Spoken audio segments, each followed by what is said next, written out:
Sa part 1, ikinuwento ko kung paano ko nalaman na uuwi na ako at kung paano ako nagpaalam sa mga kasamahan ko sa barko. Ngayon naman, pag-uusapan natin ang mismong biyahe ko pabalik ng Pilipinas mula Altamira, Mexico hanggang Manila.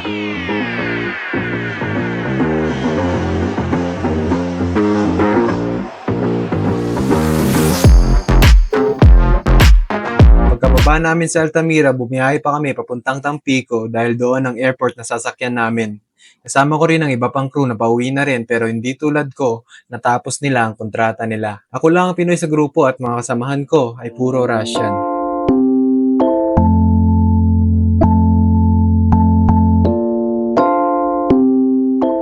Pagdating namin sa hotel, pahinga muna saglit. Ang dami ko ring iniisip, halo-halong emosyon sa biglaang pag-uwi at pagkabigla pa rin sa mga nangyayari.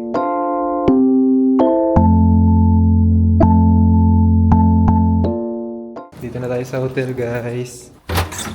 Muchas gracias. Listo. Okay. Gracias. Welcome. Bakit dalawa yung kama, mag-isa lang ako? Tapos ito yung view sa labas. Hindi sila pwede buksan.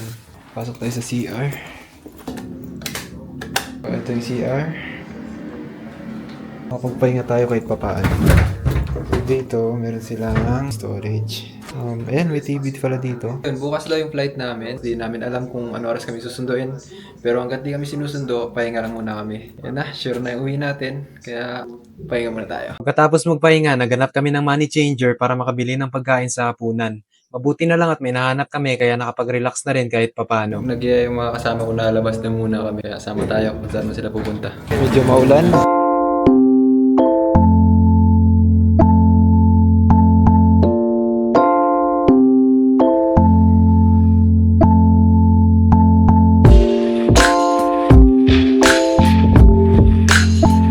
Tapos kumain, bumalik na kami sa hotel pero nung gabi ngayon, wala pa rin kumpirmasyon tungkol sa flight details namin.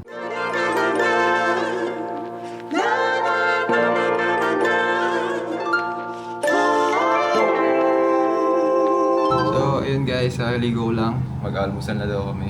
Baba muna tayo para mag-almusal. Oh, good morning.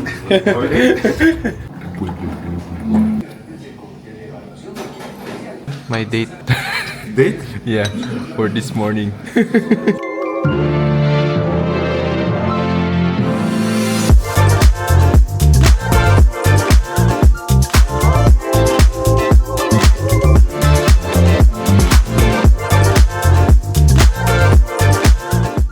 Sinamantala ko na rin ang pagkakataon na makapasok sa simbahan na malapit lang sa aming hotel.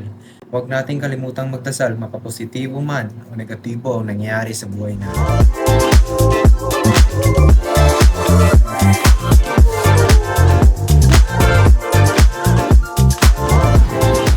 Today, 14:17. Habang naglalakad kami, bigla na lang may update na dumating tungkol sa flight details namin.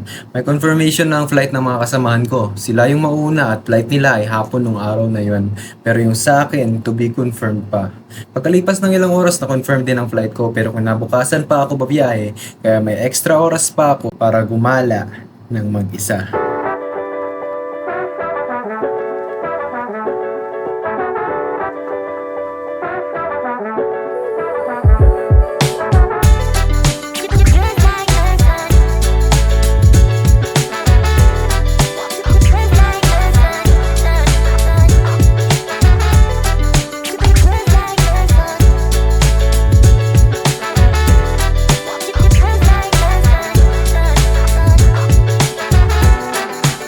Kinabukasan ng flight ko ay nagdesisyon na ako matulog ng maaga para makapagpahinga at maging handa sa biyahe.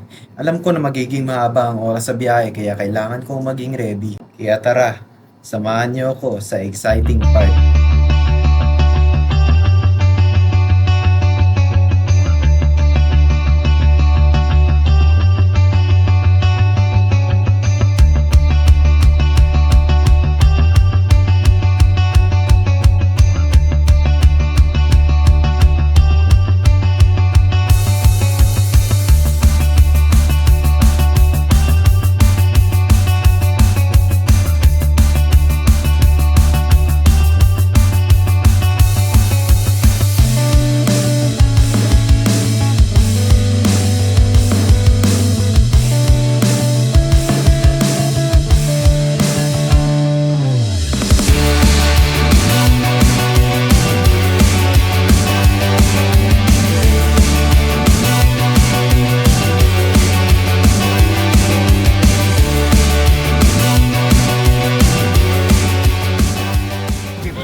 mga taga Bacolod sa Barrio.